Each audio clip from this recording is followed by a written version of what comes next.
I didn't think that the animation industry was for the likes of me. And I got there and I looked around expecting all these godlike talented figures to be striding past me. Someone like Leonardo da Vinci, he was such a talented artist and he was a mathematician. And it's like, I see people like that every day in the Blender community. And you seem to have a monster in the basement and you're feeding him cash. Is that what this is? It's like, yes, we're all just trying to keep the monster from eating us alive. So we're feeding him cash. Time is money, my boy. Time is money, and unfortunately, we don't bloody have any. I just got rid of my cloud subscription. I'm not doing this again. I'm not going down this road again. And then I would do silly voices over the top to, oh, hello. All the women's voices sounded like bad Monty Python sketches. So, hello everyone. Here we go with a brand new podcast about computer graphics, 3D art in general, and the meaning of life. You name it. I called it Subsurface Talks because I mean to go beneath the surface and possibly scatter some light in some interesting topics related to art and digital artists' life and struggles. I want to dig a little bit under the skin of my guests, and I have an incredible privilege to have as my first guest and an animator and director from Wales, Cardiff, Mr. Chris McFall, whom I had the pleasure of meeting at last year's Blender conference. So, Chris, welcome Thanks for to having the show. me. Heck of a welcome. And I was just really enjoying the we're going to get under the skin and we're going to scatter some light. I'm like, oh, he's really working that title. I'm loving it, man. It's a beautiful title. Yeah. Maybe a little bit overthought. Not at all, man. I think okay. that's it. I mean, just... it's great. It gives you direction, but it's also, it's directly related to the thing. I don't know why I've jumped in talking about your title there. I feel like I probably should have just kept those compliments to myself there. That feels a bit odd. My apologies. I'm normally quite natural in an interview situation, but I've just sort of dived in and ruined the show right from the outset. That's how I like to go. Yeah. As this is the first episode, we can kind of like define the rules here. So that's how it goes. Let's maybe start with introducing your person to the audience, and maybe you can talk a little bit about your past, how you got into 3D animation, all that jazz. Cool. Okay. Did you want to do that by asking me a particular question, or just me jump in and ramble? Maybe like what was like the first thing that made you kind of jump into that? Like, was it like you always wanted to work at Pixar, or like people have different like I was thinking about this the other day. So I mean, the origin story can go back real far. It can go, but there's a particular event which actually definitely started the CG part of the career. I think the weirdest thing for me is, right, let's go real far back from the mist of time. I don't know if you remember what year the Disney film Hunchback of Notre Dame was released, but it was a damn long time ago. And I remember going to see that film when I was a kid, and it's not like one of the Disney greats necessarily, but it's I actually rewatched it the other day, and it's not too bad. But the point was, I went to see it with my older cousin, and we were just about to leave the cinema as the credits were rolling, and she turned to me, and I'd always been an artist, I'd always drawn, and she said, "Do you want to see your name up there one day?" And I looked at it and I went, "Nah, animation's really hard work." But it set something off in my head. But I guess maybe another 2 decades, I didn't think that the animation industry was for the likes of me, it's clearly these sort of like godlike figures, these incredible talents just striding through the industry, just making magic everywhere they go. I didn't think that was for me. I didn't think, I think, firstly, clearly only Americans are animators, even though the best stuff comes from Japan, and clearly, only people from wealthy backgrounds or whatever, people like me, we don't do that sort of thing. We work in mines. Do you know what I mean? Anyway, fast forward quite a few years later, I'm doing a master's degree in film. And the reason that sort of started was because I was working. So I did my undergraduate, as a designer, a graphic designer and photographer. I'd illustrated my entire life. Then I sort of got to art college, specialized in design, then changed my specialism to photography. And I got a job working for a TV company as a designer. And I got there and I looked around expecting all these godlike talented figures to be striding past. And it turns out I was just surrounded by idiots mostly. Most of the people working in that TV company had no idea what was going on. They didn't know the technicals. They didn't know the creative. They were just a lot of, and I am going to swear, I'm sorry, there were a lot of bullshit artists. There were about 3 or 4 incredibly talented people holding the whole thing together and a lot of fakers. And I thought, well, if they can do that, then maybe there is a place for me in this industry. So I went and I managed to get funded to do a master's degree. And whilst I was doing this master's degree, and it's in live action sort of film, I was a bit too sort of self-conscious to be getting actors in for the practice stuff. So I started doing animatics. And I started doing animatics with, like, I think it was DAZ 3D and stuff like that. And just sort of like trying to figure out camera angles and stuff like that and playing with it. And whilst I was doing the master's, I was also working as like a designer for creating packaging for an electronics company to pay for my tuition.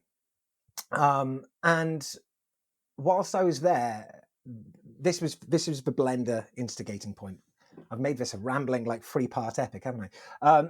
So whilst I was there, one of the jobs I had to do, other than designing the packaging, was photograph the stock when it came in.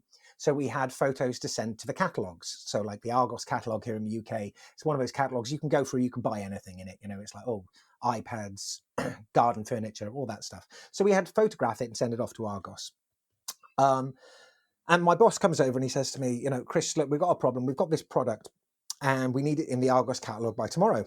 So by the end of the day, we need a photo going over to him. I said, no problem. I'll clear my schedule and I'll get the studio ready. And he said, no, that's the problem. It's still not actually got here from China. It's still on a ship. It's not going to be here for 2 weeks and we need the photo today. I went, well, I can't photograph something that's not here, Steve. And he goes, that's your problem. Oh, cheers, mate. So I went away and I thought about it, and I'd tinkered with Maya once or twice, and obviously I've been using DAZ 3D a little bit, and I thought, okay, well, if I can get some budget, I'll buy some software and I'll build it. He said, you're not getting a budget. Just go and solve it. Because he was a very sympathetic man. And so I think I downloaded Wings 3D and Blender and something else, which was, freely available. And yeah, just started tinkering with them to see what I could put together. Wings didn't take for me at all, and Blender took. This was like, it was still when all the menus were horizontal and everything was grey and it was quite awful. It was pre-Sintel. So it was a little bit before Sintel was released. And I thought, wow, this is great. I'll put together in the next couple of hours, I put together a box shot, photorealistic box shot, textured and all that, and threw it all together and got it in, rendered it, and got that in the Argos catalog. So like for my first day using Blender, technically my work was published. And it was like, oh, that was a bit of a thrill. And a couple of months later, after I'd made him a couple of animated adverts, loads of box shots, done all this crazy stuff in Blender, I'd find any excuse to drop my workload on my colleagues so I could play with Blender. He turned around and he offered me a license for Maya. And I said, no, thanks, Steve. I think I'll be all right. So yeah, and that was it. But after there's no turning back after that point. It really got its hooks into me. And I think it wasn't just because of what the software was for me at the time. It wasn't just because of what it could do for me. It's what it represented for the future, as in where I saw the software going on a technical standpoint. But more than that, it was the ethics of it. This is just about the time when Adobe subscriptions are becoming the the norm, and like lots of different companies are handling software in a different way. Right to repair is being argued. All these different ideas are coming out about things, and corporations are seeming to try and turn things even more in their favor. And they already own the whole damn world, And to see something like this, as we progress headlong into a digital society, that someone would be looking out for an egalitarian ideal, that we can all have access to this tool, no matter how poor we are, as long as you've got, you can run Blender on a toaster, man, and everyone gets access to that digital society for life. That really spoke to me. That was like, that's something I really wanted to get behind. Not because I'm a moral crusader necessarily, but I know when right is right, and I know, and I know what, I know a good piece of software when I see it. And the way that the community reacts to that as well is just, it's something else, isn't it? The way the Blender community embraces new people. I remember, even back in the day, there'd still occasionally be the odd grouchy little sausage who would be, it would be rude to you online, but they were few and far between, and even they were well-intentioned. They just lacked the social skills to be nice. So yeah, it's one of these things where the Blender community is just, it's an incredible product. It's like one of the most ethical things I've ever encountered, and the community are just, I don't think I've ever felt like I've belonged somewhere so much since art college. And art college was the art college I went to. It was like Hogwarts for artists. Everyone's flying around on paintbrushes instead of broomsticks. But it was a pretty amazing place for me. Again, I didn't feel like I was someone who ever fit in anywhere. And then age 16, I go to art college, and suddenly it's like, oh, and then the Blender community was that all over again for me. So that's been pretty special. Kind of resonates with my story a bit, as I go back also, like encountering Blender at the time when the menus were horizontal and stuff. I was going into it from an ArcVis standpoint. Like I was training to be an interior designer, and then like searching for a tool to visualize, the work on the computer. And the standard was of course 3ds Max, and like me touching this strange software, it was like I felt like a weirdo all along. But yeah, maybe it's just because I didn't really know the other way well. I just stick with it, and I'm so grateful for being experiencing this right now, this kind of renaissance of Blender.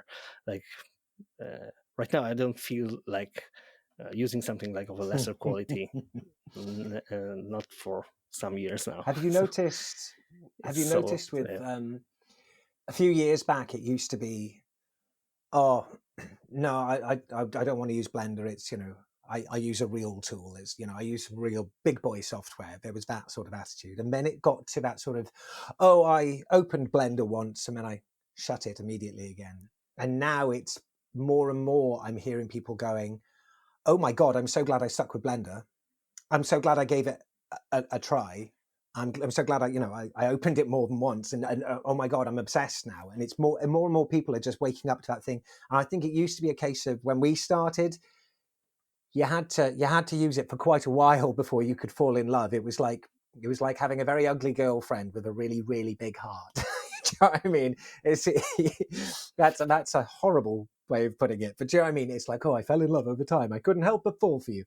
Whereas now it's kind of like it's like it's love at first sight for most people. It feels a lot more like that, which is a testament to just what an incredible job the developers are doing. Not of just doing the development, but listening to the community. Yeah, that's also like kind of a controversial thing in terms of like Blender being free and yet like needing money, of course, for developers and for the whole thing. And what I really was annoyed by in this kind of elite look, like of people like using expensive. Back in the time, it was even more expensive than now, like the 3D software. And like the real tool, of course, they have to be expensive, and that's like part of it is true, because it's like developing such software is so expensive. It requires a lot of resources, and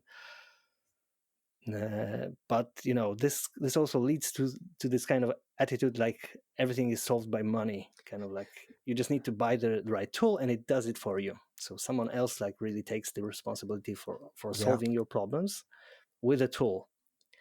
And Blender has this kind of like a tinkerer, you have to like do it your own way. It's like a little bit of a punk rock the closest to the analogy I use. I don't think I've ever heard someone else express it quite like that. But it's like I say it's like, oh yeah, if 3ds Max and Maya and all these tools, it's a bit like, you have in that software you have a tool for putting up a shelf. You go like that, and you click the button, and the shelf is up. In Blender, you get a tool shed, and there's some hammers, some nails, and a plank of wood, and you can go and build your own damn shelf. It's do you know what I mean? It's not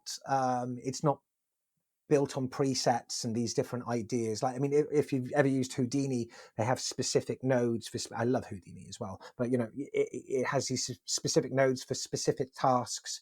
You could build those nodes out of the primaries, but it's all there for you to go. Well, this is the fireball node, and this is the backdraft node, and this is the sparkles, and whereas Blender is like, yeah, you can do all that. Good luck though. And obviously the community is there to help you, but it's very much it's tacks and hammers, and it's all about figuring that out. And I think for that reason it's almost a better piece of software to learn with, because you really have to get that underlying concept down. You have to understand what this is doing and why. I mean, it's less like that nowadays. It's but it stands. I like that tinkerer idea. All right, so I've been kind of like doing a little bit of research on your ventures and the things that you're up to. I've seen a little workshop that you were doing online for Next Gen Academy, something about building, tracking. The digital prosthetics course. Exactly that one. So I'm sure that you're a little bit into that tinkerer thing with your approach. Did you watch the entirety of that video? I was wondering, like, I was going to say that is a long video, man. That is you've got to have staying power. It's a long video, and I'm not like that deep into VFX as the main topic I'm interested right now. More into the animation side, which I'm trying. Like, it's not my forte. It's something that I wish I knew a little bit more. But yeah, that's why it's interesting for me, because like I'm always trying to dig into new topics and things that I know well. It's an interesting video that you picked out there, because it's basically, it starts with me going, this isn't a how-to video. This is almost a diary of a failure. I was set a project to do, and I said, that's not a problem. I know how to build robot arms, and I know how to rig it. I know how to track it. This should be easy. I know how to composite it. I should be able to put it all together, and surely it'll just work.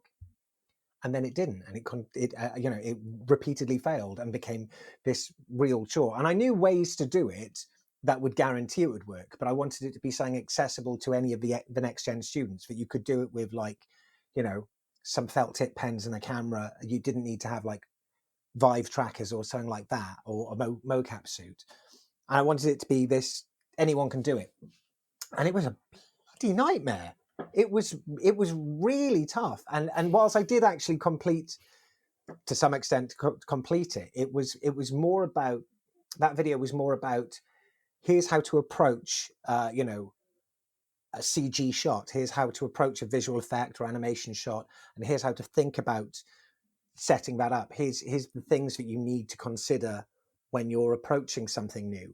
And that was the fun thing of it. But it is a very long talk. But at the end, I got a lot of contacts from it. I got a lot of people got in touch with me afterwards. Some industry legends as well, who were been really useful in my career. Just got in touch and went, that was amazing. We should work together. And it was like, oh wow, okay, great. That's real nice. Because I think there's something about a certain honesty when there are some people in this world and in our community that just make everything look so damn easy. And none of it's easy, it's not. Even after a decade of doing this, a lot of stuff gives me pause. It makes me struggle. There's not a lot that I outright fail at, but it's like, wow, CG it's a tough old game. Yeah,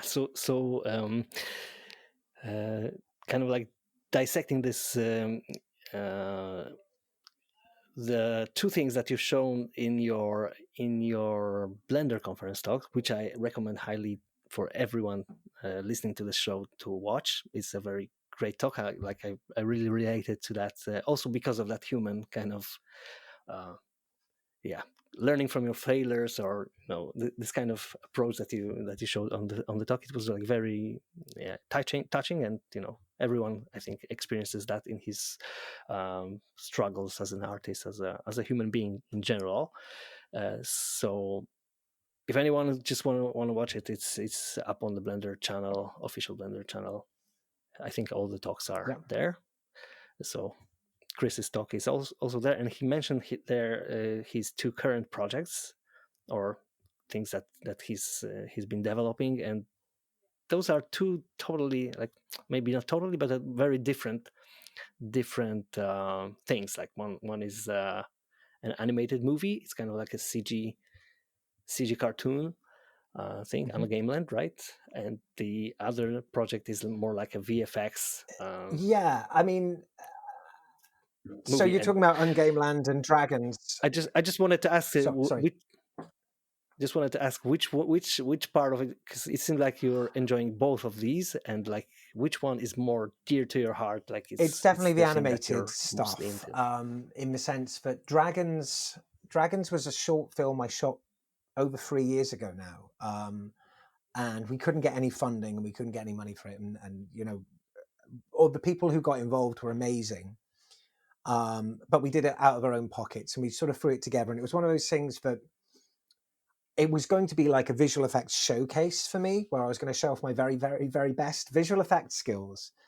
And it wound up not being that. In fact, the visual effects, and I can say, are officially a little bit shonky. They're not great. They're very watchable and they're very fun. But because there was no money, and because COVID hit, and because my son was born, and because all these little knock-on effects, it just meant that we just couldn't give it the time in visual effects, in post-production, that I would have liked to have given it. So it never became the show reel piece that I'd hoped it would be. It's impressive in the sense of, damn, there's a lot of work's gone into that, but it's not like you're not looking at it and going, wow, I thought the dragons were real. It's never going to be that. But it was, and I filmed it with my daughter. I filmed it with my best friend. I filmed it with my girlfriend as well. And, lots of great people who I love were involved. So it's really personal and really close to my heart. And it's a really good film. We actually finished it a week or two ago. It's just gone into film festivals now. It's called Order of the Dragon. And we also, we were going to pitch it to the BBC last week. We pitched it along with some cartoons to the BBC, and the cartoon pitches went well, but they stopped us as soon as they saw Dragons. They said, look, I'm sorry, we've got to stop you here. We actually have something in production that is nearly identical to this, and we can't have two, and we don't want you thinking we're stealing your ideas, so we're just going to stop you there. And they never even heard the pitch for it. So it was like, because we'd planned to do it as a TV series, because we had a Canadian distributor who were very interested in us doing it as a TV series, and we did all the work up on the Bible and this, that, and the other. But anyway, the short answer was, we're very focused on animation. Dragons had all but died by towards the end of last year. It was almost like, I can't ever see this being finished. And then we had this very talented, very wonderful intern, Natasha, come in and sort of revive it from the dead, and get all the key comping work done. And I picked up the visual effects and animation bits, and got the renders done, and then helped guide her with the compositing, and we got it over the finish line. So but it was never, when we set up Hollow Pixels, it was never with the intention of doing visual effects stuff necessarily, even though that is something kind of where we came from. We very much want to be pursuing animation. Yeah. So Ungameland is an animated series that we're working on, as is Codelings, which I don't think I showed. I think I might have shown a single shot of at at the Blender conference. Yeah, but I've seen this one on Twitter. You've shown some excerpts from this. Also very, very impressive. And regarding the dragons, I've shown the teaser to my kids, and yeah, I think they were enjoying the trailer, the teaser, and the maybe not they were not so focused on the VFX, but the whole idea about the movie, like the story was kind of like this kind of story that they like to read books about. And I think it was actually, it's one of the better concepts we've had. It started as a joke between me and a friend. We were joking around about, I think we were trying to work on a pitch for the Welsh Tourist Board, and we were like, what about this? And we came up with this ridiculous idea about pest control working in Wales and in places being infested with dragons. And it was kind of like just a drunken joke. But I really liked it, and it just stuck with me. And my daughter said, "Daddy, can we make a film together?" And I was like, "Sure, I'll just go and knock up a script." and I did. And I wrote it, and it's quite heavily based on the film Aliens. So it's like we lift a lot of dialogue from Aliens, and like a dragon bursts through the shirt. There's all these different silly little references to it. I've named all the characters after the characters in Alien, because I'm a big nerd and I love that stuff. But yeah, it's a really ridiculous, silly film, and I think kids genuinely will love it. But we as I said, the BBC already have something else in production that is similar.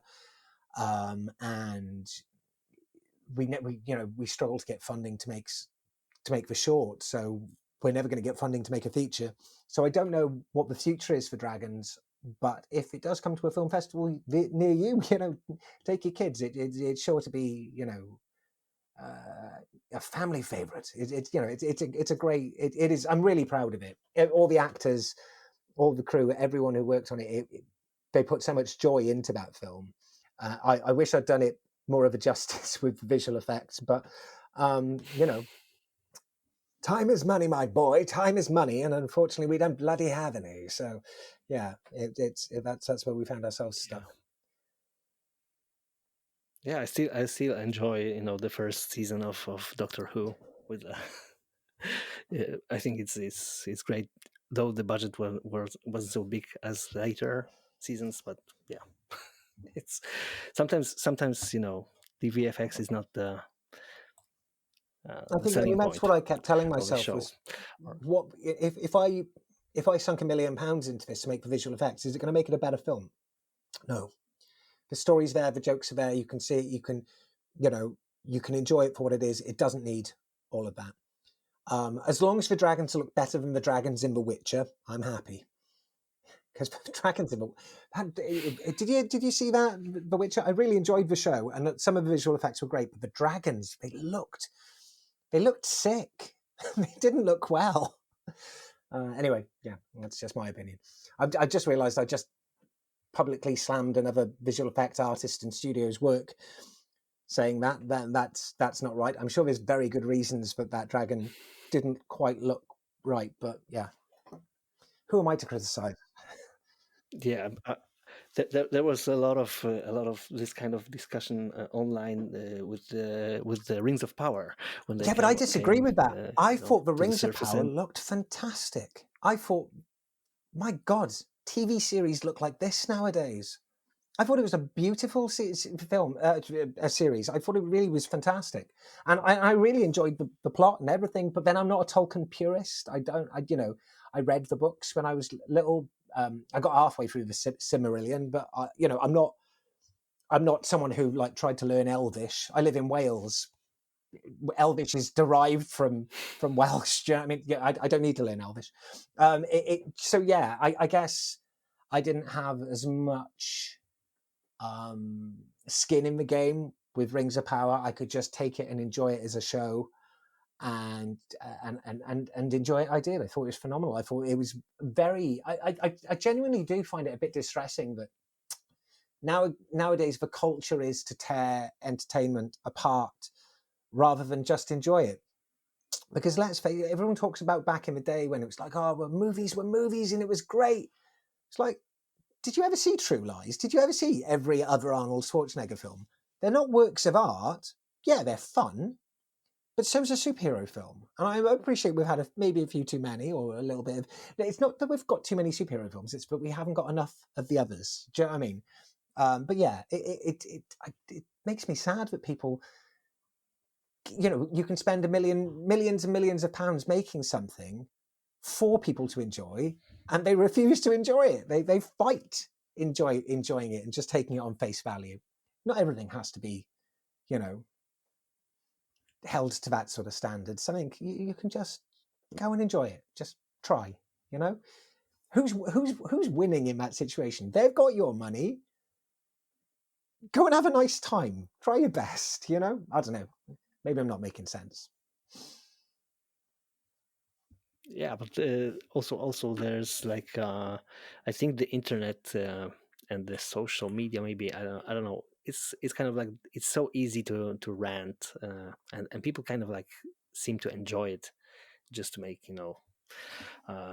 for no particular reason. Like maybe the talking purists, for example, for the Rings of Power, they have kind of like they're kind of defending their sacred sacred Absolutely. Bible. Well, I'm a big fan myself, but no, I'm not going to just go on a crusade for pure Tolkien. There's always that. I do get how precious these things. Precious. Sorry, that wasn't meant to be a pun. But I do get how precious these things are to some people, and that's okay. And I'm not. You can be hardcore. Everyone gets to be hardcore about one thing at least, and I'm like that about Blender. So you know what I mean. So I guess it's pot kettle black. It's hardly fair of me to be like, oh, look at these people being obsessed about Tolkien, and I'm like, don't you dare say anything bad about Ton. I'll defend that man to the hilt. And there's also the side of like the Rings of Power had a really hard time because of how good the Lord of the Rings, Peter Jackson's was like it was just incredible, right? And then when the Lord of the Rings came out, and then the Hobbit thing, it was like, for me, like as a viewer, it was like a pretty sad failure. Not because the movie was really bad.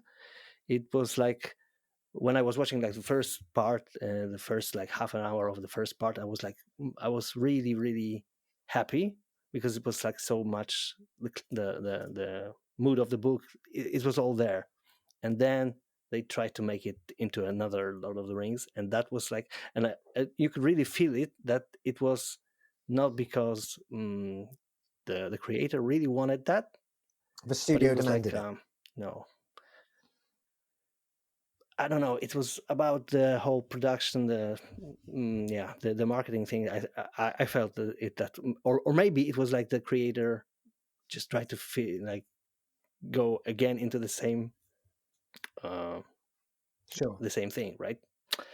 And there was like a very good fan edit after the Hobbit came out, and some people just got into the editing software and cut it, threw away all the things that were not like related strictly to the book, and it turned out that it was like a 4-hour but totally watchable movie, and it was so much better just without all these extra I've got to admit, I'd be interested to see that, it. because I genuinely did enjoy the Hobbit trilogy as well, but it didn't feel like the book I remembered. But I hadn't read the book since I was quite young, so it didn't feel like the memory of the book. But I tried to keep that. It's a movie. It's not supposed to. It's not the book. It's different. So I tried to enjoy it for its own sake, and I did. But yeah, it definitely didn't feel like the book did in that regard. So but I might have to check out that fan edit. That sounds fun. Yeah, but that's just like a geekish Tolkien fan side track. So, talking about being geeks and nerding about stuff, maybe let's talk a little bit about Blender more. about the status quo, how right now our beloved software is, and what is the thing that you wish the devs improved in Blender, like something that makes you want to throw the computer out of the window? So just something which was like recently, I saw someone online saying, "Oh, look, we're going to patch bone constraints to do this thing." So basically, so that by default, the bone constraints are set to local view rather than world view. Local space rather than world space. And I was like, never mind that. Make the damn bone constraints automatically, by default, target the rig that they're in, because it is 99.9% of the time you are using a constraint, it is within the same rig. You're not constraining it to another rig. That is incredibly rare that anyone does that. But because it's set empty by default, you have to do that for every damn constraint. You've got to set it up. And that drives me wild. And I put it on the thing. I think everyone just ignored my message because they saw me as a whinger. It's like, it's that thing where someone goes, "Hey, I'm going to add this great feature." And someone goes, "Why don't you fix sculpting?" And it's like, oh, do you know what I mean? It's like, well, because I'm doing this. This is what I'm doing. Maybe it was really rude of me. I don't know. I was probably doing it quite late at night and quite exhausted. I guess, yeah, other than that little gripe, what I'm really sort of passionate about, what I really want to see in Blender is rigging nodes. It exists as an add-on by I think it's Aquatic Nightmare is the guy who does it. He's on Blender Artist. He or she, actually, I have no idea who they are. But they made this phenomenal add-on called rigging nodes.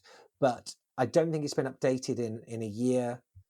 Part of it's broken for me now, and because it's a massive undertaking to set up one of these rigging node systems to build like a rigging factory. So it's a massive undertaking. So it's one of those things that I worry if I put any more time into it, and obviously it doesn't make it into trunk exactly as it is, which it won't, then that investment in time is lost. So I really want native rigging nodes for Blender, because the rigs I tend to build are incredibly complicated and intricate. And whilst I love using Auto Rig and Rigify and these various other solutions for rigging, they're all fantastic. I have needs as a man and a rigger, that I need, these custom setups that I can do, because I'm not happy with like the pectoral deformations you get as standard, or even the butt deformations you get as standard. There's actually a shot in Codlings where you've got and bear in mind, this isn't a rude thing. The characters in question are children, but you've got this lad, Miyazaki, named after the Studio Ghibli director, and he's sort of leaning forward and he's trying to pick up this incredibly heavy sword. And the trousers are just deforming in this horrible way, the way they're stretching. And it's like, I don't have time to go in and custom fix his butt and get the deformation right. I just don't have time for that on this shop. I'm working with incredibly limited budget, trainee animators, and it's very limited. So it's, I wish we had those tools already. I know that they're coming to some extent, but it's like, do it now. And it's great that like Sebren and co are all talking about the next generation, where the animation system is going, and that's all really encouraging. But I know what those talks mean. Those talks mean we are years away from A, B, and C, and it's sort of like, as with everything good, I'm like an impatient child. Christmas Eve, I want it now. I want it now. I want it now. And I know I've got to be patient. Good things come to those who wait. And it's great that they're putting the time in planning and talking to the community. So I guess what I'm saying is, I want it all, DJ. I want it all, and I want it now. But I understand why I can't have any of it until it's damn well ready. And I try to curb my desires in that regard, because I don't want to be the guy who goes online and harasses developers. Oh no, I thought of another one. I'm writing a book on grease pencil at the moment for this publisher, and I keep trying to say to them, guys, we should wait till the next version of grease pencil comes out, because they're redeving everything and putting a whole new brush engine in, and they're like, no, it'll be fine. I'm like, yeah, but no, really, I guarantee you I'll finish this book and they'll change the entire system and it'll all be redundant. And we're like, no, it'll be fine. Oh God. So yeah, I want that done now so I don't have to write it twice. That's purely selfish as well. There we go. Yeah, that's well, I've been into the tutorial business for quite some time, like doing a little bit of tutorials, and right now also working on something connected to CG courses and updating them. So it's a whole Absolutely. job of its own, keeping things updated. And grease pencil that you mentioned, it's like for me it was always like one of the it was one of the aha moments for Blender, this kind of revelations that came out of nowhere, like people who I'll tell Daniel Martinez Lara who said he was just nowhere. like a brilliant. Oh, I mean, from out of nowhere, I'm being so to speak. I'm being silly. Yeah, I know. No mean to offend any of the creators. He's great though, isn't he? It was like so unexpected because I really enjoy his videos, and he's such a nice man. He's such a nice man and such a huge talent. But I just love it when he just comes out of the blue, and in his accent, he's just, I'm not going to try and do his accent. That would be incredibly disingenuous and rude. But he's like, oh yeah, here's this thing I dreamt up, and kind of just got some guys to make, and it's going to change the entire thing. And he's just so modest and happy about it, and he's just, I love him. But yeah, grease pencil's huge. Yeah, and he really, and you can really feel that he developed this tool just because he loves 2D animation so much, and he does it with great passion. With all the 3D tools. Sorry, my apologies. No, I just wanted to finish the thought that this was like the first thing that made Blender really a thing that people were looking into it, and it was something that was nowhere outside of Blender, like this kind of merge of 2D and 3D, and it was kind of just before this kind of renaissance of the stylized animation, like the Spider-Verse and stuff that came out just after that.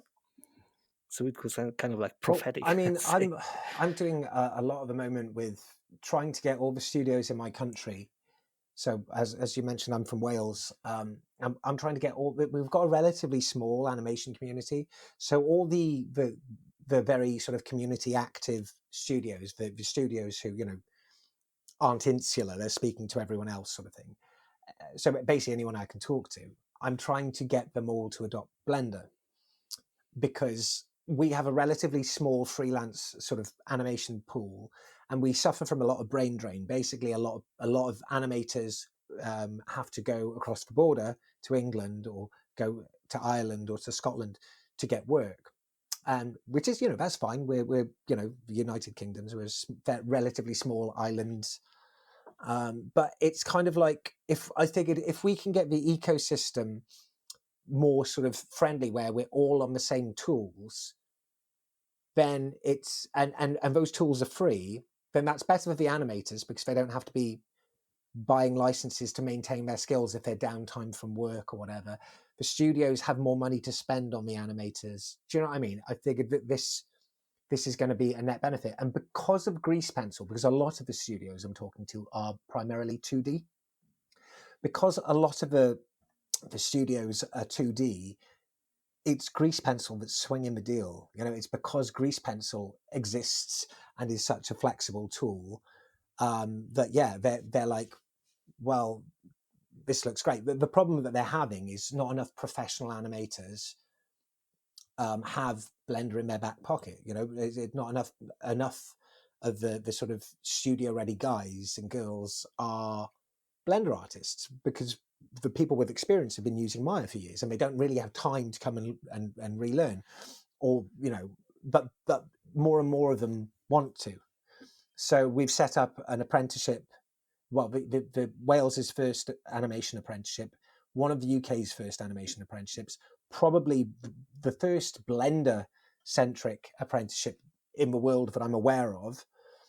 And that started this week, actually. And so we're trying to use that to close the skills gap and give opportunities to people who can't afford to go to university. But we're hoping that all the materials we make, all the training materials, can go up online for free, so that the studios can all use them to train up their artists, but the freelancers can use them to train themselves.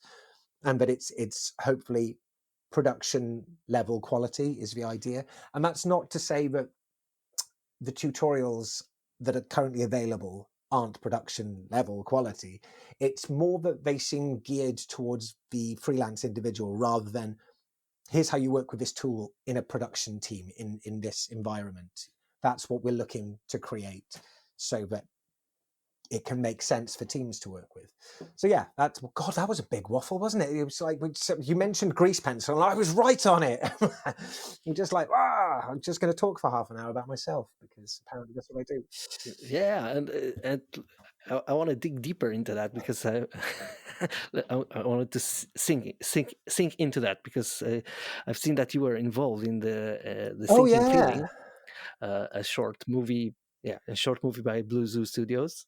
That was like made using Blender, and I was like, when I saw it, I was very impressed when I saw this animation and that it was totally like using the whole new possibilities of grease pencil. And what was your role in this project? I was officially, my capacity was only as rigger, but because I'm a loudmouth, technically, I guess you could say I consulted on some of the technicals as well. So I certainly had a call with some shader artists about some different effects, basically using, I won't go into the details, but just going, hey, have you considered doing this? Did you know Blender can do this? Also, you might want to think about that. And I don't know, they seem to be very warmly received suggestions, and certainly some of it seemed to be used, but it was like, I don't know how much of a nuisance I was being there. But yeah, what I did was I rigged the characters and all the props for it. And that was actually using rigging nodes. So yeah, it was using the same rigging nodes or a variant of the rigging nodes setup that I used for Gameland. So when they told me about the style they wanted to do, I said, look, I've got exactly the rig for you. It's these Bezier based, so Bezier curve based limb rigs. So it's a really complicated setup, but it pays dividends if you want hose style animation. It's the best way to get a hose style deformation. It really is quite something. But yeah, I've not seen them used anywhere else. I've not seen that kind of. So it's basically, how you rig a tentacle with a curve.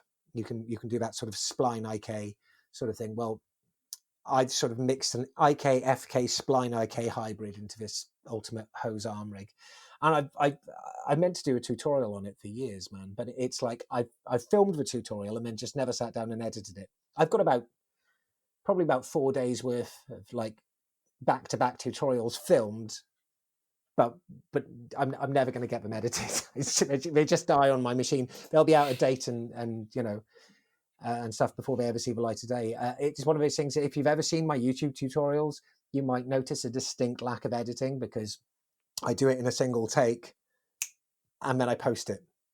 And if I'm not happy about it, or if I'm like, oh crap, I'm late to pick up the kids for school, I just leave and it never sees the light of day because I just have so little time.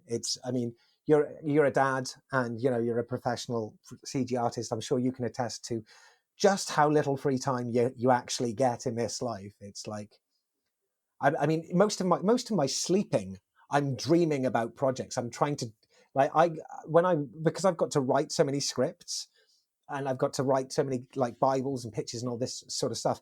I go to bed thinking about it and then I dream. And that dream, then I write down the next morning. Typically, I'll write. It's not every night, but quite often I will dream the solution to the script. I'll be like, oh God, got to get that down before I forget it. So even asleep, I'm working. It seems nowadays. I mean, thank God it's a desk job. You know what I mean? You wouldn't want to be sleep working as a bricklayer. Wife wakes up encased in a tomb like in an Edgar Allan Poe story or something. Do you know what I mean? She's just like, you've done it again. You bricked me in. I don't know where I'm going with this. It got surreal fast. I do apologize. Yeah, but that's a really interesting and kind of like this it's the conversation goes in really like the curves, the Bezier curves that you mentioned, and I really enjoy it. So and I'm guessing that this is this kind of thinking about everything. Like there's a movie recently, I haven't seen it yet, that like this one that goes Oscars, like everything at the same All at time, like once. everything Everything at the everywhere same all at time, once. right? All at once, right? All at once. That's the title. Yeah, I really like the title. Probably will watch the movie, but Oh, you haven't should. got the chance yet. But You the really title. should. Yeah, it's that's an incredible film, and not just because it's a it's enjoyable, and it's nicely made. It's because it's kind of done with a bit of an indie sort of take on it. It's like the visual effects were done by a very small team, and it's just. I think what I like about it most is it's very much like a couple of films I've written, but done far better. You know what I mean? It's like it's very much the sort of thing I like to write. It's like, oh, parallel universes, weirdness, humor, action, and I like that's all the stuff I like. Oh, there's a couple of films. Every now and again I'll see a film and I'll go, that's the sort of film I'd like to put out. And I just need someone daft enough to say yes to me and hand me the money. One of these days it'll happen. But yeah, but it's genuinely, it's so well done. And when I see a film like that, and it's of the sort of ilk of the sort of thing that I would make, and it's done far better than I could, nothing fills me with more joy, because it's like, that's like something I would make, and I can learn from it, and the fact that it's such a resounding success gives me much more confidence in my weird ideas that, like, commissioning bodies like to turn down. They go, well, that's too weird, and it's like, and then you see the world was crying out for weird. They were crying out for strange. They were crying out for something different and daring and experimental and made with slightly bad visual effects. I mean, so yeah, it gives me such great pleasure to see that. I think when you're looking at films like that, when you look at films and they're so much more than your current level, you're looking at a project. There's so much you can learn from there, and yet done within certain means that maybe are within or just out of reach, but close enough. Then yeah, when you see that, there's so much to learn from it. It's like someone once said, oh, you never want to be the smartest person in the room. You always want there to be someone smarter than you to learn from. If you're the smartest person in the room, you're not getting. I don't really agree with that idea, because I don't think that smart is a linear thing. I think that everyone is smart in a unique way, and it doesn't matter how young or how inexperienced or how academically gifted. You have something to learn from everyone, but you know what I mean, in the sense of that, oh, you don't want to be the smartest person in the room. It's like, yeah, you don't want to be going around looking at all this other work and going, I have nothing to learn from this. I'm not inspired by this. I want to be inspired by stuff. I want to be absorbing it and getting, like a sponge, and I could do that, So yeah, that's just, it's a wonderful film. Go and watch it, for goodness sake. If you watch it and you hate it, then I have no guarantees to make for you, but I think you might like it. Yeah, I think I enjoy weird movies, and I was watching a little trailer of it, and I think it might be a thing that I like. Yeah, and you mentioned this. Like, I really agree with this take that you say that. Like, one thing is like learning from people that inspire you, but it's I'm agreeing that this is not like a linear thing. It's like, it would be that way if art could be kind of categorized in I don't know, kind of like a linear, this is like top notch artwork, and the other one is like crap, and it's like a linear thing, and you can't do that. Like, it depends on who you are, what's your kind of like sensitivity, like what you're interested in. Like, the best art is different for every human being, right? It's the best even art if for it's, you. Even if I love this great piece of art, it doesn't mean that there's nothing I can learn. It doesn't mean that there's something I can't learn from my child's crayon drawing. Do you know what I mean? It doesn't matter.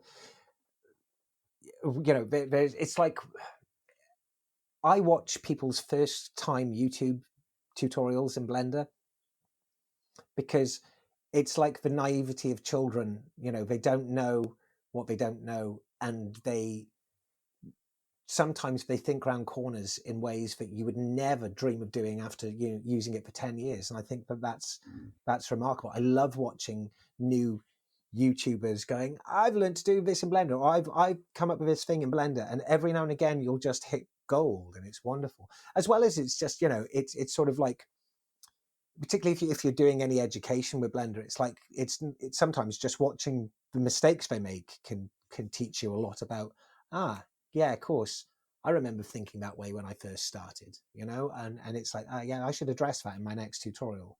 That's an assumption we all make as experienced users. And yeah, I just, it's inspiration and education can come from anywhere if you're open to it. I wanted to ask you a question, actually, because you asked me this question about the... I meant to ask you immediately after you asked me, but it's sort of like, I talked for about 2 days and then forgot. You mentioned about, like, with Blender, oh yeah, what was the, what's that thing that you developers, come on, fix it. What's that thing that you'd really like to see changed in it? What's that thing for you? Because my answer was obviously rigging nodes and when we got into Grease Pencil, but what's the thing for you that you just wish was there?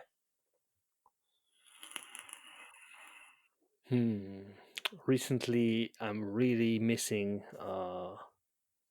something that's also kind of on the roadmap. Is the texture painting and making it really workable, so to speak. I'd really like to have it. There's already like movements towards that, like with this new, for example, like the new vertex painting in the sculpt mode. It's really nice. What is it that doesn't work for you? I'd really like to. What is it that doesn't work for you in texture painting? Because I kind of got forced into having to do a lot of texture painting in Blender recently, and now I kind of like it. And I don't know if it's because I'm a masochist. Do you know what I mean? I don't know if I like the pain, but I mean the responsiveness of it, all the. I think like even this setup that you have to do, like a lot of clicking before you really start to paint. It's so very different like when you go into text into Substance Painter or stuff that's kind of already like. I'm sorry, I disagree there, man. Substance Painter, because every time I've got to export my model to Substance Painter. Great.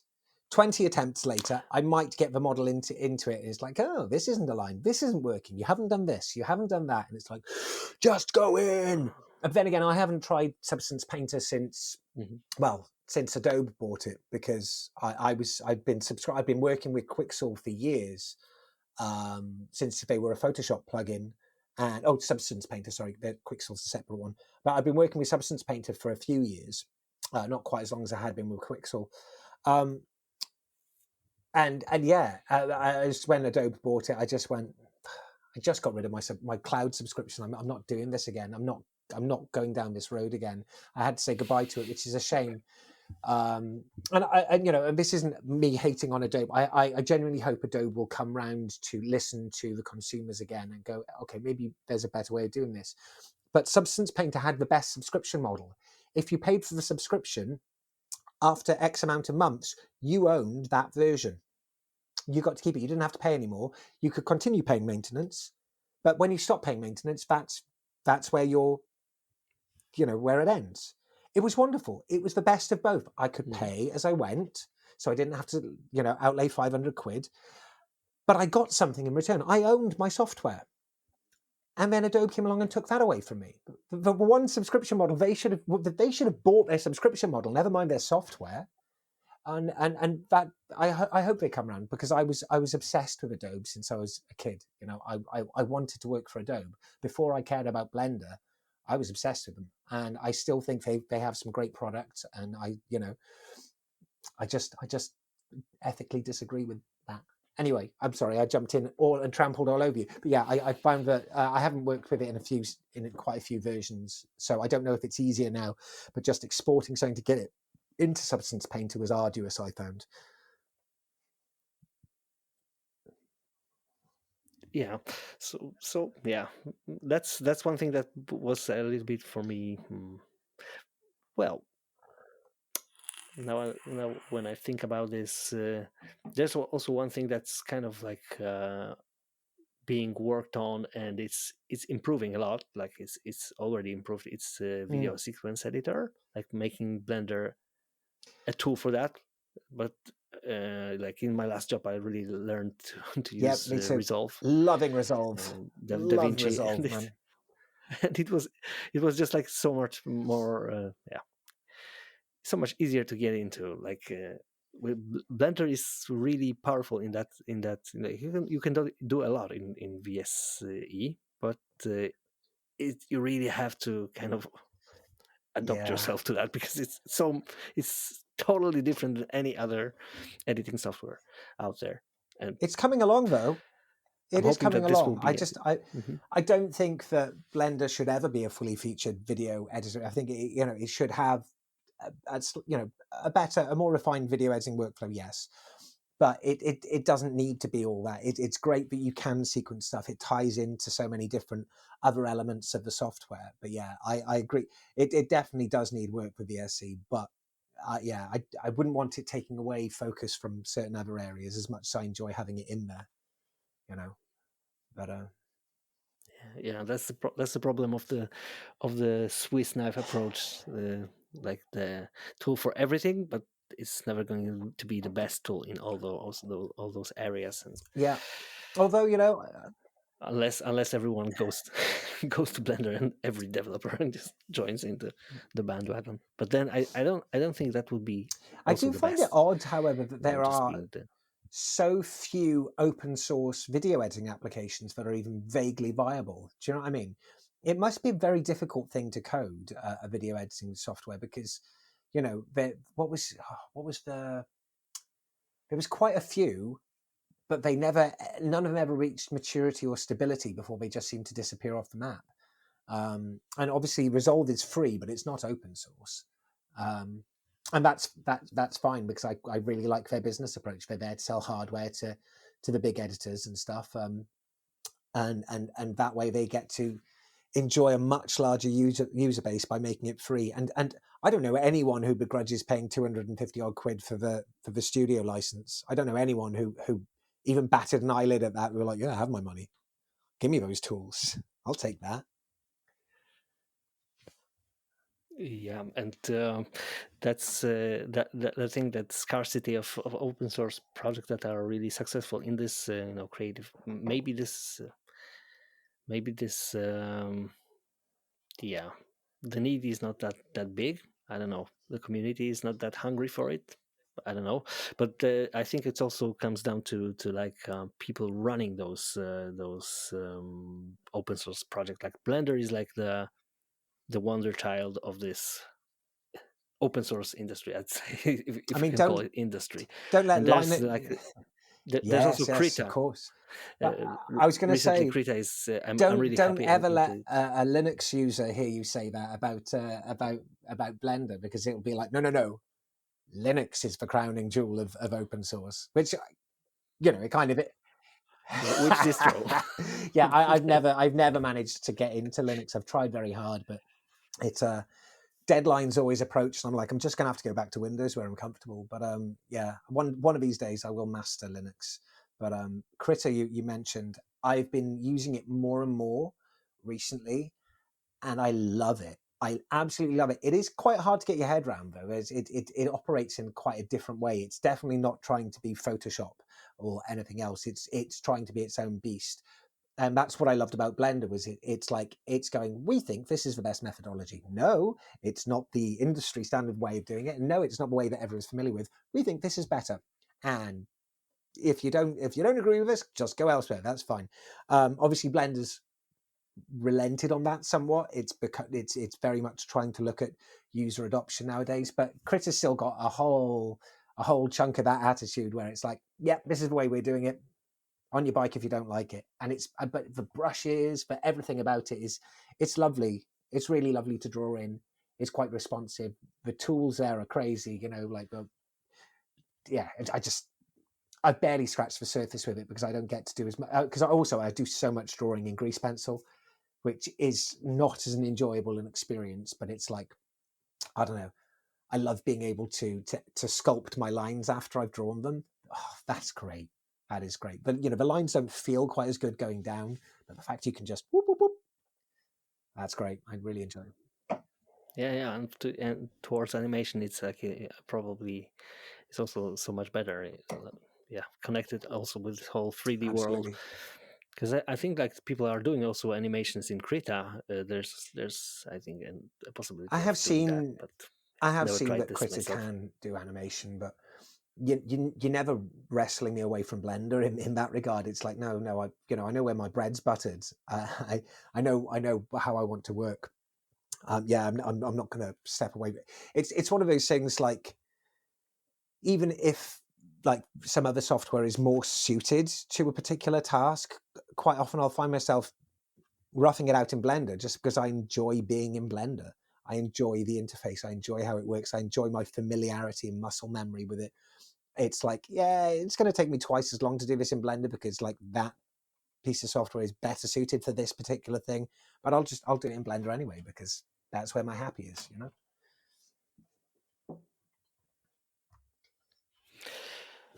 Yeah, so one more thing I wanted to go like one more route. I don't know if you have as long some as you more need, time. man. Like we are already over an hour. Okay, so we have all the time in the world until our kids wake up. Well, maybe not that much, but I really wanted to ask you about like following this whole generalist approach that you kind of ranted upon in your Blender conference talk, that this was like a show, like a roadblock, so to speak, like wanting to do everything by yourself. And clearly from this talk, like I also get the impression that you're a man of like many interests, and you try everything a little bit, and you seem to be the one man army. And you mentioned that you also did the music for your shots, and I was really curious, and I also caught you in the act of singing somewhere Oh on Twitter. yeah, On I some did. I did post. wonder how that Yeah, so post had revived itself, like a few years later. I'm no, I've no idea how I got this, but yeah, as I'm a music freak with some rock and roll past myself, I'm just curious about that musical side of So, your like, if you actually life. see Ungameland, the trailer of it, the music's actually done by an incredibly talented young man called Jason Savory. He's an incredible composer who we work with quite a lot now. And if you see the latest version of Codlings, again, he scored that, and he scored Dragons for us. He's wonderful. But yeah, what you're referring to is in the Blender talk, I put my showreel on because it was my old showreel from being a freelancer. I put it up and I forgot until it came on that I had written the music and sung the music for that showreel. And I was on stage and I'm like, toe tapping. I was like, oh God, that's my voice. I'm basically singing on stage live at the Blender conference. And I went bright red, but fortunately the camera was cut away from me at that point. But I was like, oh my God. And it's one of those things. But yeah, that actual music was for I think we were pitching on an advert for Love Hearts, the candy, the Swizzles confectionery sweets. And I was like, oh well, we need some music to sort of sell it. So I wrote a song and just threw it together in a couple of hours, and that was it. I don't know if I'd be able to do that now. It's been so long since I basically pick up the guitar every now and again to play in front of my 2-year-old, and I teach my daughter, my eldest, a little bit guitar, but I hardly ever pick them up anymore. That's a bit, it's a little sad for me, but I always really enjoyed doing music. And whenever I do art, I'd be like, oh, I wish I was doing music now. And whenever I was doing music, I'd be, oh, I wish I was doing art now. But the music has sort of been pushed back quite a lot. But I think the main reason for that is because I'm not very good. I think that I'm fine at it. It's okay. But, when you look at the talent out there, like people like Jason, who are just like, Christ, they've really put the time and dedication into it. And I barely understand the technical aspects of music. I really do. And I used to make the excuse that I was like, I don't want to know how it works because I think that's going to trap me into this idea. And it's like, nah, man, it would have made you actually better, a lot better. It would have made you maybe listenable, Christopher. But yeah, the clip you're talking about on Twitter was so a lot of my face rigs I was setting up to work with Arkit on the iPhone, so we could use motion capture for them. And this was before the add-on Faceit came out, and now I use Faceit almost exclusively for my face rigs because it's so fast and it's so good. And Finn, who scripted that, he's just a wonderful chap. So a lot of love for that add-on. But yeah, I was using custom built, basically Faceit style rigs that allowed you to record motion capture and then edit the performance afterwards. And I needed to test it. So I was like, I didn't know what to do. So I was recording on OBS and I just sang a Janis Joplin song because it's an a cappella song. It's one of the only songs I could think of that I knew the words to or knew the words-ish, and it didn't require backing music. So I was like, oh, Lord, won't you? Just did that. And it was like, oh, great fun. I thought, well, that's just dumb enough to go on Twitter. And people liked it. So that was fun. But weirdly, that led to me building a karaoke system, an animated karaoke system in Unreal Engine for the local animation festival. So Cardiff Animation Festival, they wanted to have a karaoke party at the end. And I said, well, would you like me to make this for you? And they went, a what now? And it was so much fun. It was great. So I put all these faces together. I think that was actually the first time I was using, I can't remember if I used Faceit for it or not.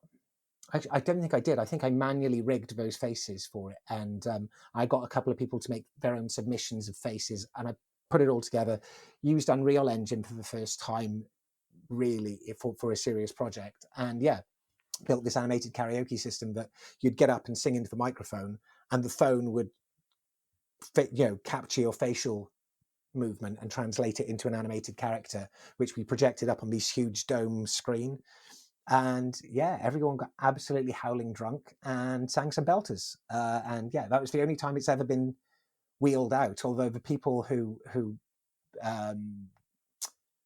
did the like presenting, the comparing for that night, they're like, can we do this again? Can we borrow your technology to do this again? And I just haven't had the time to put it together. Also, my computer blew up. The one which had that on, that computer died a horrible death, and I haven't had the time to fix it.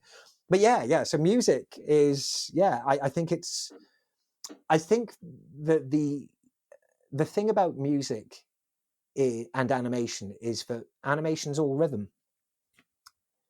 It's about having that rhythm. It's about having that idea and that feeling, and how it's sort of the rhythm and the feeling of it is they're very intrinsically linked. And as someone who grew up without having any rhythm, who eventually learned some rhythm, I can really see the absence of it sometimes in work. And yeah, I think it's a massive advantage to have that interest in music. It tempers your visual creativity to have that aural creativity as well, that interest in it. So you said that you're a music freak. Yeah. Do you play instruments, or do you? Yeah, I've had. Yeah, I play the guitar, and I used to play on stage when I was like in college years, and we are at the brink of kind of like an indie sort of career. And some of my friends really like went into that route of doing musical career, like from back from the days. Like a few of my friends here in Poland, like I don't know, maybe you've heard of a band.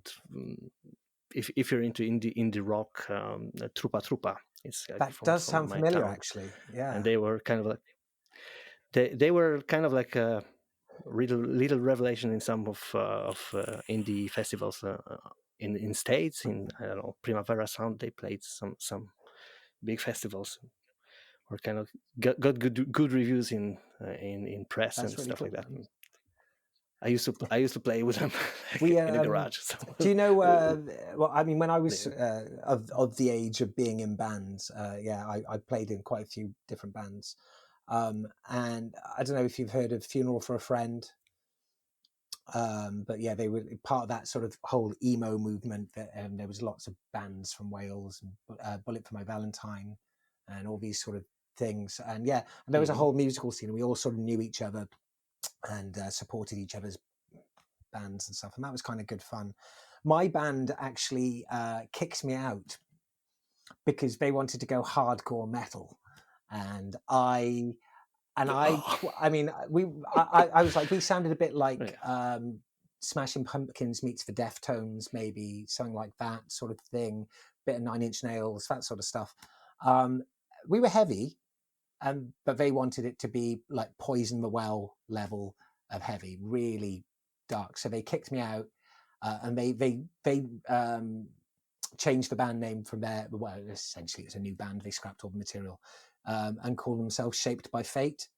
They became quite big for a little while. They were doing really well, and then Richie, the guitarist, who's like, I've known him since college. We were really, really close for a long time. He quit and became an illustrator, and now he's like this world famous illustrator. He's worked with Foo Fighters and Metallica and all sorts. He's doing great work, and actually it's his older sister's house, but we filmed we shot dragons in. So we it's because we went to Richie's 40th, and it was at his sister's house, and it was like this beautiful old house, and I was like, could I shoot a film here? And she was just drunk enough to say yes. So yeah, that's how Dragons actually wound up getting made, is because of that connection. But it's that little musical connection. But it's because of Richie's old musical connections as playing in bands and touring with like Mastodon and all these crazy metal bands. But he was really well connected when he set out to do his career as an illustrator. So, and everyone loved working with him because they loved gigging with him. So it was like, hey, Richie, do you want to do this? Hey, Richie, do you want to do this? And it was like, straight out the bat. And obviously the real reason he succeeded is he's an insanely talented illustrator. He's incredibly talented, but you know, he also made a couple of really smart business decisions, and which I've taken lessons from to this day. And yeah, but that's, you know, that's music. There we go. You can literally just wind me up like a little doll talking about anything and just watch me go, can't you? I'll talk for days. Yeah, and that's why I'm really happy having you as the first guest of the podcast. Well, I hope I don't ruin it for you. So there's I know if I'm listening to podcasts, I'm always like into people just wanting to talk some interesting stuff. So the thing that you mentioned, that the musical, I find it quite common. You know, this is more common than I would have thought. That people from the like visual arts, like a lot of them have kind of like this musical side to their interest. Yeah, maybe because of that rhythm. I just thought about this quote from Bob Marley. Like maybe this applies to animation as well. Like one good thing about music is when it hits, you feel the pain. So kind of the same with good good animation. I think it's sorry. And I've when I was talking that in the podcast with Gleb Alexandrov. That was the first one of your podcasts I listened to, because I love Gleb. He's he's such a nice guy and such an such a lovely friend. Yeah, and he mentioned that. He mentioned that on the Blender conference, they were going to one of the karaoke pubs, and called Daniel Bysted singing. That he's a good singer. They mentioned it. So another one in the musical team. I think that there's so a lot of visual artists, very much Renaissance people or Renaissance men in CG, because it's one of these things where it requires creativity on so many different levels, whether it's illustrative creativity, technical creativity, mathematical creativity, rhythmical creativity, all of these things. It's like people look at stuff like people at someone like Leonardo da Vinci, and they're like, oh, he was such a talented artist, and he was a mathematician, and he was so, and it's like, I see people like that every day in the Blender community. I meet people like that all the time. And, yes, Leonardo da Vinci was a very brilliant man, don't get me wrong, but it's like, I don't think he was one in a million in the sense of like, he was just like, oh, once a generation. I think for those people who are around us all the time, he's the one who rose to the surface, but he's the one who did enough sketchbooks that were well preserved enough that, that his legend lives on. But those people are all around us. There are these incredibly wonderful, talented people who can inspire you everywhere. And yeah. In a sense, he was also like living in that age's Hollywood, so to speak. Like he was in the right place again, at the he right was time. wealthy enough to have access to parchment and paper and all those things that allowed his thoughts to be recorded. And it's like, it's like, I don't know, nowadays having the fame and sort of like social cachet to be included in the conversation, remembered and seen. It's like, will that happen to any of us? Maybe not, probably not, but he was merely a man who was positioned well enough for these things to be remembered. And that's not to diminish his incredible achievements. It's just one of those things. It's like, those people aren't rare. They're around us, and they're there to draw inspiration from. They're the shoulders of giants that we can stand on if we care to do so, and that's a great thing. I think that's a really nice thing to be able to do. Yeah, I'm kind of thinking like this would be like a perfect ending line for the episode. But I have one more question that I wanted to ask. Really, it was the first on my list. We can always edit it. Yeah, but it's like a reprise or some. So the first question will be the last one, and you mentioned that you set up a studio, Hollow Pixels. And so how did you come up with this name? So we're going back to the name of the podcast, and right now the name of your studio. How did you come up with this name, and what the hell tempted you to run your own studio? Okay, so yeah, two tricky questions right there. So I had been operating for many years under the working name United Filmdom Limited, which is an awful name. I've always hated it, but it was kind of like, it came from the fact that at the time I was doing commercial freelance work, and if you were like going on to like sites like, I guess Fiverr is the modern equivalent of it, and Odesk, but I can't remember what it was called back in the day. But it's one of these sites you go online to tender for commercial work. And so I was going on there to tender for film work and animation work. And the problem was I found myself competing with people from other countries with very low exchange rates and lower living costs who could just undercut me constantly. And that's fine. That's their, that's their prerogative. That's for them to do. That's their business advantage. But the problem is that a lot of them were masquerading as being UK based and English speaking, and they simply weren't. Certainly not first language anyway. And that causes a lot of friction for these small companies that when the communication breaks down or whatever, or they can't just come to your office, it was a point of frustration. It was a bit like when you used to, during the digital camera boom back in the early 2000s, you'd hire a professional photographer, and it would turn up with a guy who's just bought a camera last week, but he's bought a really expensive one, so he's a professional photographer now. I mean, it's like people would literally say, I'm never hiring a photographer again. That was such a bad experience. I would hear people say that. I used to work in a camera shop while all that was happening and have my own photography business. And it was the same sort of thing. It's like people going, oh, I'm never hiring an animator again. I'm not, if that was a nightmare, that was difficult. And it was one of these things that I wanted them to go, look, I'm here, I'm first language English speaking, and, I'm round the corner, choose me. And I needed the name to say that. So I got some friends to put some stuff together, some ideas together, and they came up with United Filmdom, and they all voted for that, except for me. I voted for something really stupid. And I wound up being called that for years. And it was fine because it was kind of supposed to be tongue in cheek. Welcome to the United Filmdom, where great films are made. It was supposed to be that. And then obviously the rise of nationalism in my country, Brexit and all that horrible shit.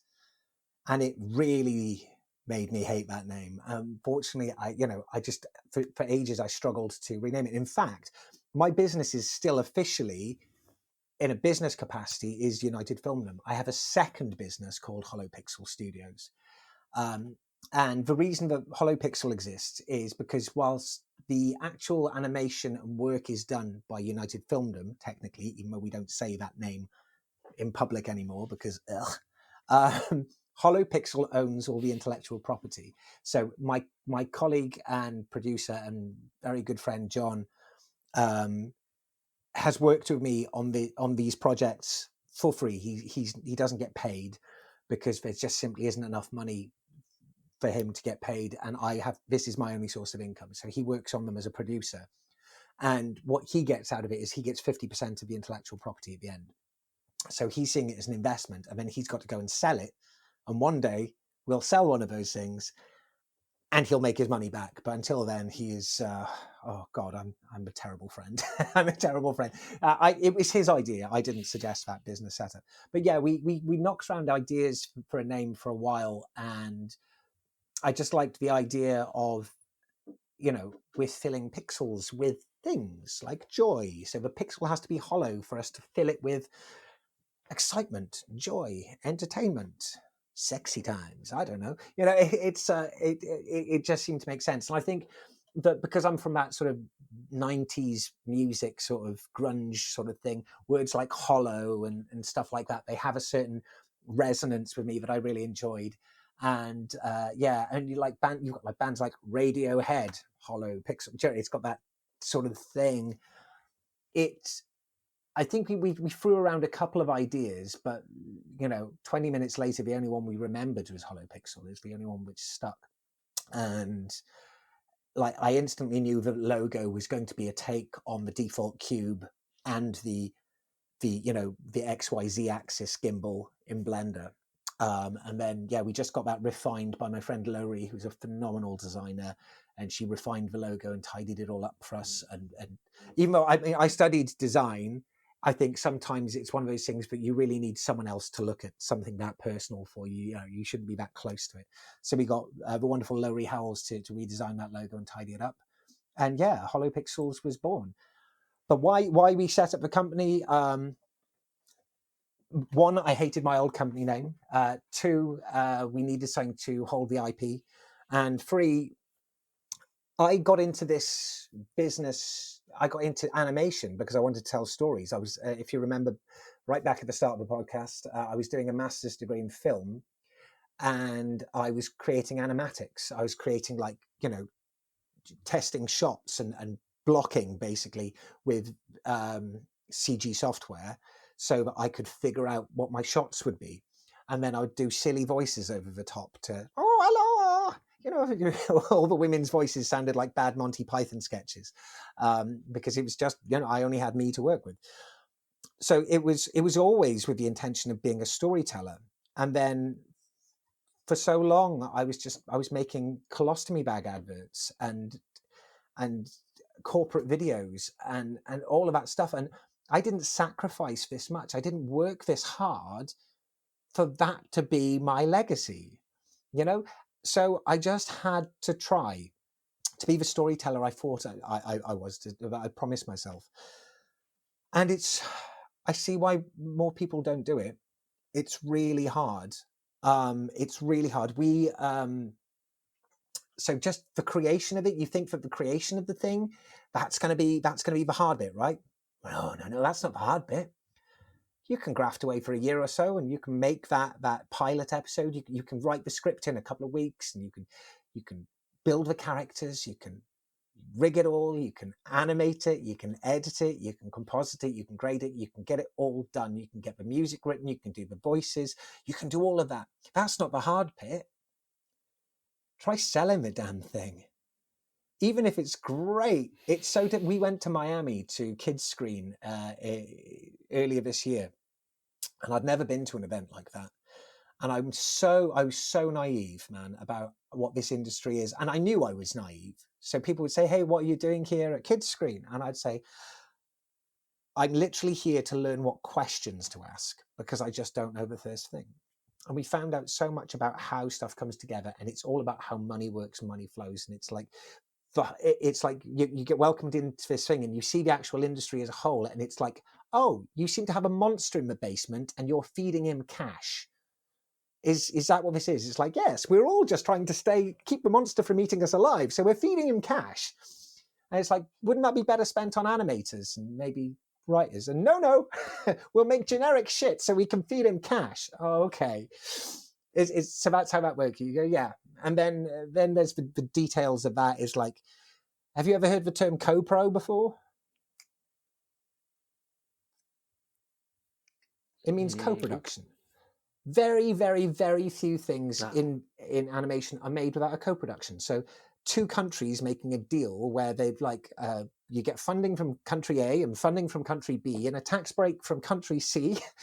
And you all do it in a co-pro and everyone funds it together. So you've got to have these 3 different countries and companies aligned where they don't all, and they all agree and blah, blah, blah, these 3 different companies. And it's just incredibly complicated just to get the damn thing started. We met someone out there he'd got 95% of his funding sorted, and he had something like £600,000 he needed to find to get to his funding goal. And it was the last slice of the pie he had to give away to get that, and it's the least appetizing slice of the pie because it's the slice of the pie that gets paid back last and has the lowest rewards and yield.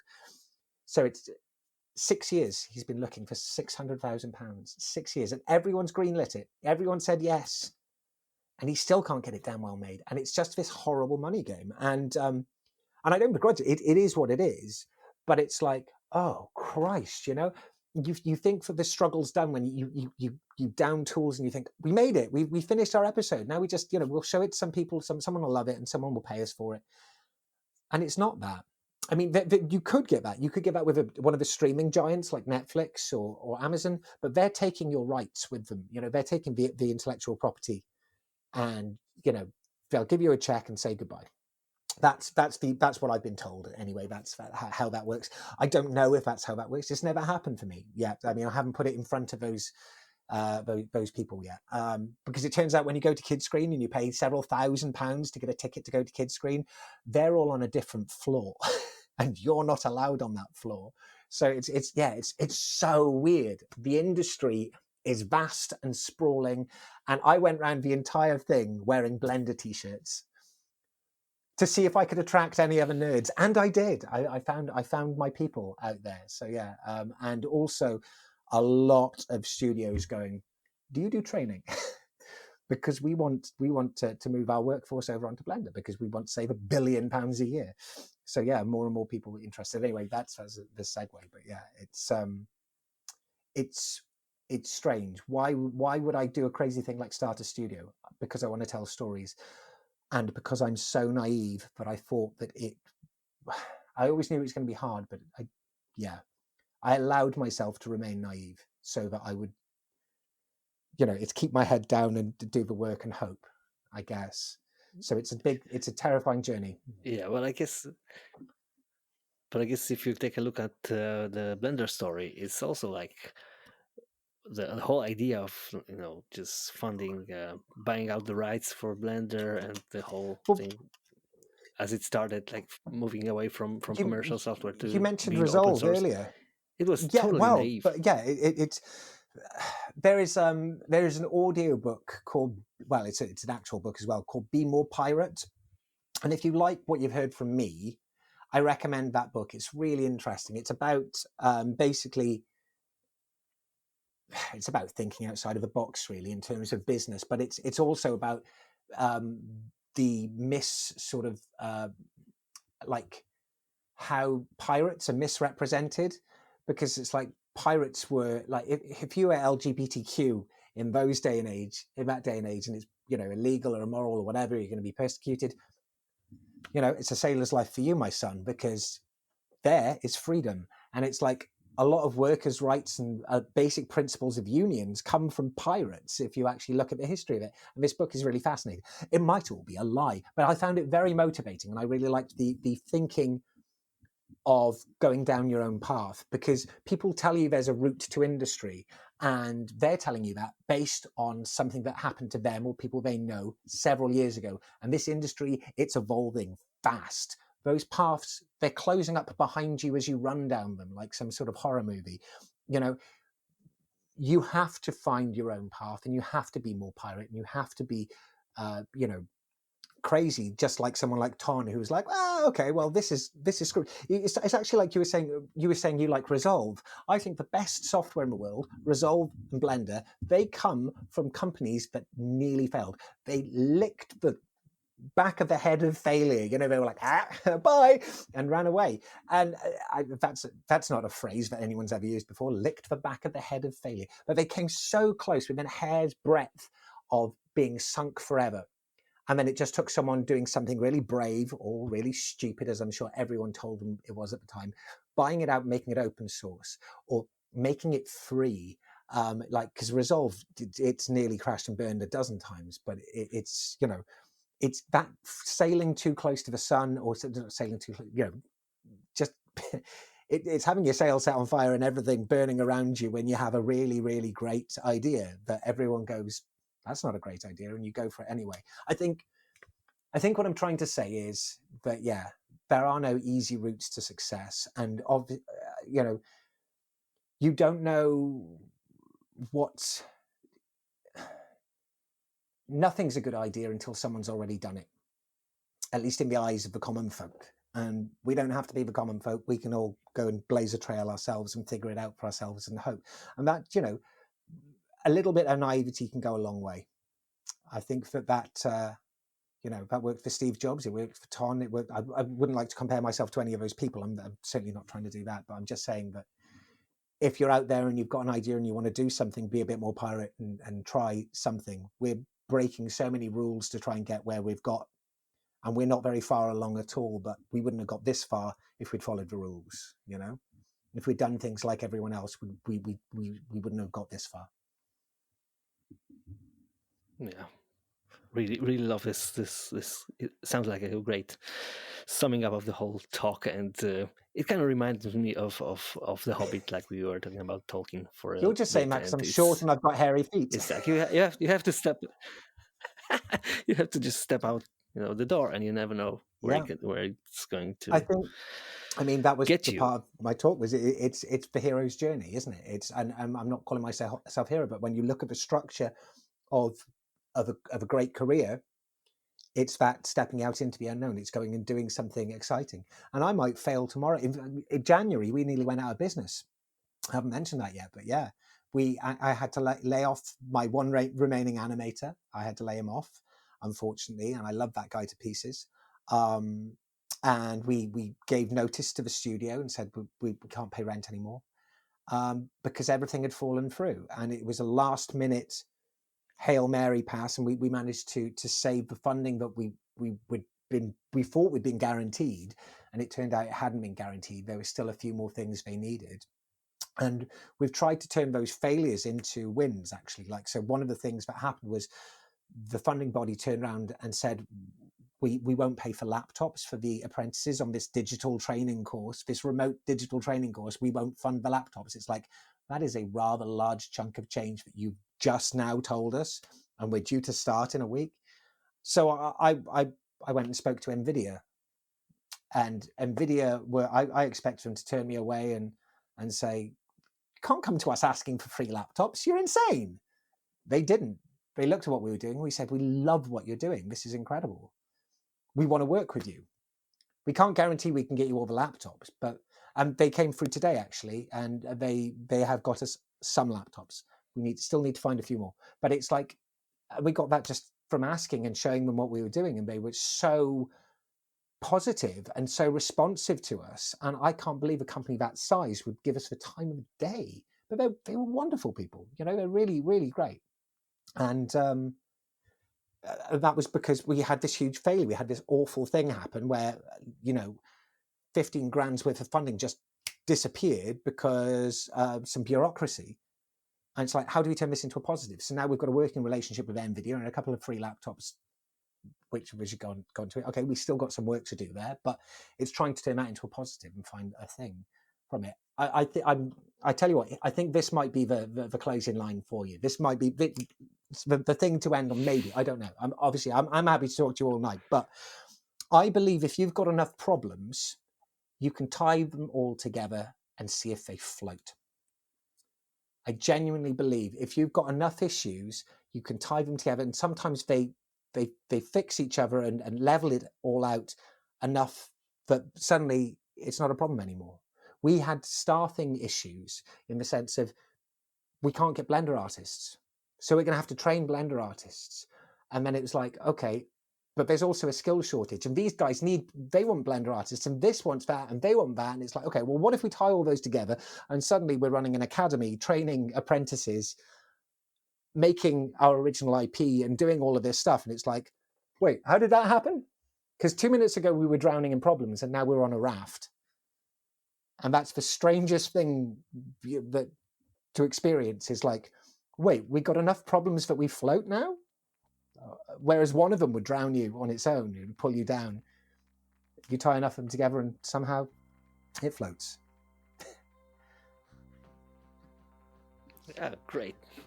Yeah, so thanks for that, like, super inspiring line for the end of the show, and it was a great conversation, and I'm super happy to have had the chance of. Well, I don't know how coherent any of it was, and I can only apologise for my ramblings, but it's been a genuine pleasure talking to you, DJ. I'm so glad we got the chance to, and I'm so glad we got to meet at the conference, and I hope we'll stay in touch, man, because this has been great.